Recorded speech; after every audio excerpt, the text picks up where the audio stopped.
Au début, il y a quelques années, je me suis dit, je cherchais absolument des leviers pour donner de la visibilité à mon site de vente de tableaux, à mon PrestaShop. Je me suis dit, plus j'aurai visibilité, plus je pourrais vendre et espérer vivre de mon activité, même si ça me paraissait absolument utopique à l'époque. Je me dis, qu'est-ce que je vais faire? YouTube, c'est une super opportunité, ça me semblait être quelque chose de génial. Je me dis, il y a forcément un moyen pour que j'ai mon espace à moi et que je me trouve une audience. Donc j'ai commencé à vouloir faire une chaîne YouTube sur laquelle j'allais présenter, voilà, c'était ma chaîne à l'époque. À l'époque, elle avait une centaine d'abonnés. Je montrais, en fait, tout simplement, je faisais des zooms sur mes tableaux, je faisais des montages, des galeries avec mes tableaux. Et j'étais persuadé que ça puisse intéresser une communauté et que je puisse trouver des clients. C'est-à-dire que je faisais une vidéo d'un tableau, je tournais autour, et en dessous, dans la description, je mettais un lien en disant bah voilà, si vous êtes intéressé par ce tableau, cliquez dessus. Et ça a été une grosse erreur, en fait. C'était une grosse erreur parce que... Voilà, je vous montre un exemple. Alors, le son est enlevé, ok, c'est cool. C'était ce type de vidéo où tout simplement, je faisais un montage avec les photos de mon site. Je me dis, je reprends les photos de mon site ou les photos de mes retours clients. Et puis, je vais les montrer... je vais tout simplement les montrer, en faire des vidéos sur YouTube, sans trop savoir ce qui allait se passer. Ouais, donc là, ça dure 6 minutes, hein, vous avez compris le principe. Ouais, pas mal de retours de photos de clients aussi, des expos, des trucs, mais... Et en fait, ça n'a pas du tout marché. Ça n'a pas du tout marché. Et là, par exemple, on a une courbe entre 2013 et 2015. 37 abonnés. 14 000 vues, bon, ça peut paraître beaucoup, c'est rien du tout, vraiment. Et on voit que la chaîne est parfaitement plate, que ça décolle pas du tout. Donc je l'ai laissé un peu mourir, cette chaîne, je mettais des vidéos de temps en temps, ça fonctionnait pas, je me suis dit, c'est pas pour moi. Et après, je me suis dit, allez hop, je fais un nouvel essai, et là, je me retrouve... je vais faire des vidéos de démo. Là, je commence à acheter du matériel, je me dis, je vais faire des vidéos de démo. Le seul truc, c'est que j'avais peur qu'on me pique mes techniques, mais au bout d'un moment, je me dis, j'ai trop envie de le faire quand même. Je vais faire une démo de mes tableaux, et je vais voir si ça change quelque chose. Mais j'ai envie de partager ce petit moment créatif. Donc je me montre en train de travailler sur un tableau, je monte tout du début à la fin, sauf que les vidéos sont en accéléré pour avoir un format qui soit pas indigeste, pas quelque chose de trop long, pas quelque chose qui saoule l'audience. Donc voilà, c'est accéléré, du coup ça dure une dizaine de minutes et je montre tout. Et je fais une première vidéo comme ça. Alors, au début, la vidéo, ce qu'on voit pas ici, c'est dommage, c'est que je parle face cam. Ça, c'était une grosse nouveauté. Ça a été très très dur, mais voilà. Donc, nouvel essai, là, qu'est-ce qui se passe? Boum, ça explose. Ça prend tout de suite. Et vraiment tout de suite, tout de suite. Donc, j'étais à l'époque à une centaine d'abonnés. Et je prends 200 abonnés pratiquement d'un coup, quoi. Avec des pics de vues, 450 vues jour pratiquement, enfin 400 vues, sur cette nouvelle vidéo. Faire d'autres, j'en fais une deuxième, une troisième, et ça continue à prendre. Et voilà, ma chaîne se met à bien se lancer. Mais une fois de plus, comme pour mon activité tout à l'heure d'artiste peintre pour mon premier site, je me dis, mais en fait, pourquoi je fais ça? Est-ce que je vais vendre plus de tableaux comme ça? Bah non. Au fond de moi, je le savais, mais je me dis, je vais pas vendre de tableaux en faisant ça. Mais je vais attirer une nouvelle audience, qui sont des gens qui veulent faire ce que je fais. Donc des gens qui vont vouloir apprendre de mes techniques, qui vont pouvoir les prendre dans mes vidéos de démo et essayer. Mais par contre, l'avantage, c'est qu'il y avait une communauté, il y avait une demande pour ça sur YouTube.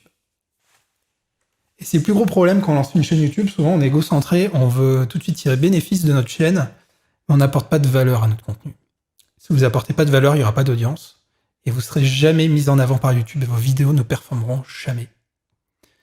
Donc là, vu que je donnais quelque chose, c'est-à-dire mes techniques, et que ça pouvait intéresser des gens qui voulaient se lancer, qui voulaient des tutos, ça a tout de suite pris. Et du coup, je revois toute ma chaîne.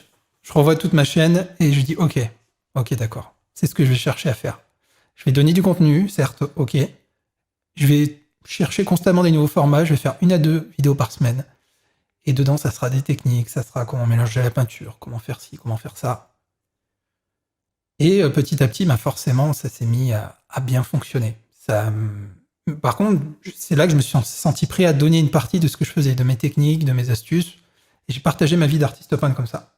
Alors au début, par contre, effectivement, même si j'ai quelques vues sur mes vidéos mes vidéos de démo, ça a mis quand même du temps à se lancer globalement. Alors pourquoi ? Parce qu'il faut toujours une stratégie basée sur le contenu. Au début, Internet, c'est très très long. C'est très très long et on tombe tous dans le même piège. Je vais vous raconter quelque chose, si vous devez vraiment vous rappeler de quelque chose aujourd'hui, c'est ce qui m'a décidé de devenir infopreneur et youtubeur et de me lancer à fond. C'est grâce à la traversée du désert. Si vous devez garder qu'un truc aujourd'hui, ça va être ça. Vraiment. Moi, c'est ce qui m'a décidé. La traversée du désert, je m'explique. Il faut savoir, ce chiffre il est important, 95% des youtubeurs ou même des blogueurs abandonnent dans les 6 premiers mois. 95%. On voit ça, on se dit, ah, bon pourquoi ? On regarde ce courbe qui résume bien la chose. Concept de la traversée du désert. Voilà, ça c'est une courbe d'enthousiasme, on va dire. Quand vous commencez, avant de vous lancer, vous dites, ouais, ça va être cool, mon projet peut être sympa, je vais faire ce que fait un peu lui, mais je vais faire ça mieux, je vais mettre beaucoup de qualité dans mes vidéos, je suis persuadé que ça va prendre, je vais prendre des heures pour monter ma vidéo, ça va être un truc de fou, ça va prendre forcément, je vais donner beaucoup de valeur. Donc l'enthousiasme, il monte à fond, quand vous lancez votre projet, il monte, vous êtes très... Oui, 95% hein, Camille, hein. Je confirme. Ça a été prouvé, ces chiffres-là. Donc vous avez cet enthousiasme qui monte, et d'un coup, vous êtes confronté aux effets du réel, et tout s'effondre. Vous êtes déprimé, pourquoi ? Parce que ce qu'il faut savoir, c'est que pendant les 6 premiers mois, minimum, vos 6 premiers mois, votre chaîne YouTube ou votre blog ne prendra pas. Vous aurez beau faire autant de vidéos que vous voulez, faire une qualité de contenu irréprochable, pendant 6 mois, il ne va rien se passer. C'est normal, c'est fait exprès. YouTube fonctionne comme ça pour voir qui sont les vrais motivés, pour faire une sorte de sélection naturelle. Et il faut ce critère d'ancienneté, et il faut se donner le meilleur de vous-même pendant 6 mois. À savoir que vous allez investir énormément d'énergie pour très peu de résultats. Mais après, ça s'inverse. C'est-à-dire que petit à petit, au bout des 6 mois ici, la courbe remonte parce que petit à petit, vous avez du résultat, et ça repart dans l'autre sens. Et vous savez quoi ? Je vous donne des vrais chiffres, je vous montre les stats de ma chaîne ou de mon blog. Par exemple, ici, ma chaîne YouTube.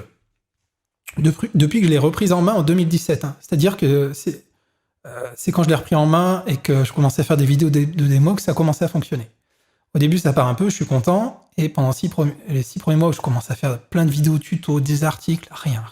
Mais je le savais que pendant 6 mois, il n'y aurait rien. Donc j'ai dit, je veux surtout pas faire partie des 95%, je veux faire partie des 5%. Je veux vraiment être dans les 5%. Donc pendant 6 mois, vous accrochez. Mais c'est pas 6 mois où vous attendez, c'est 6 mois où vous continuez à envoyer du contenu, des dizaines, des centaines de vidéos. Le mieux, c'est d'avoir un rythme de croisière. Si vous faites de la vidéo, c'est 1 à 2 par semaine, pas plus. Sinon, c'est contre-productif. Pas moins non plus. Et là, je fais du contenu, et puis petit à petit, hop, tiens, au bout de 6 mois, ça commence à prendre. C'est chiant ce truc. Hein. Donc ça monte. On voit vraiment, 6 mois, vous avez les chiffres en face. Hein. Ça commence à monter, ça monte, et après ça devient exponentiel. C'est-à-dire que vous êtes totalement récompensé de vos efforts. Et ce qui va peut-être vous choquer, c'est que dans ces 6 premiers mois, je mettais beaucoup plus d'énergie sur mon contenu qu'aujourd'hui. Et aujourd'hui, je suis encore bien en deçà de ces chiffres. Enfin, sinon, je suis par là. Mais c'est pour ça que, pour vous dire que si vous êtes capable d'attendre et d'envoyer le meilleur de vous-même, au bout d'un moment, vous êtes récompensé. On voit ma courbe d'abonnés, par exemple, pareil sur YouTube, je vous montrerai plus tard sur mon blog. C'est pareil. Regardez, au début, j'ai mes 100 et quelques abonnés fin 2016, comme je vous l'ai dit, et puis après, je commence à avoir mes 1000 abonnés un an après, et après ça prend petit à petit, ça monte. Aujourd'hui, je suis à 54 000 abonnés. Donc vous avez cette courbe exponentielle, on la voit bien. Pareil, il suffit de s'y tenir et faut toujours comparer votre chaîne YouTube ou votre blog à une locomotive. Si vous voulez la visite des vues organiques, c'est-à-dire qui sont naturelles, vous allez devoir avoir de la traction.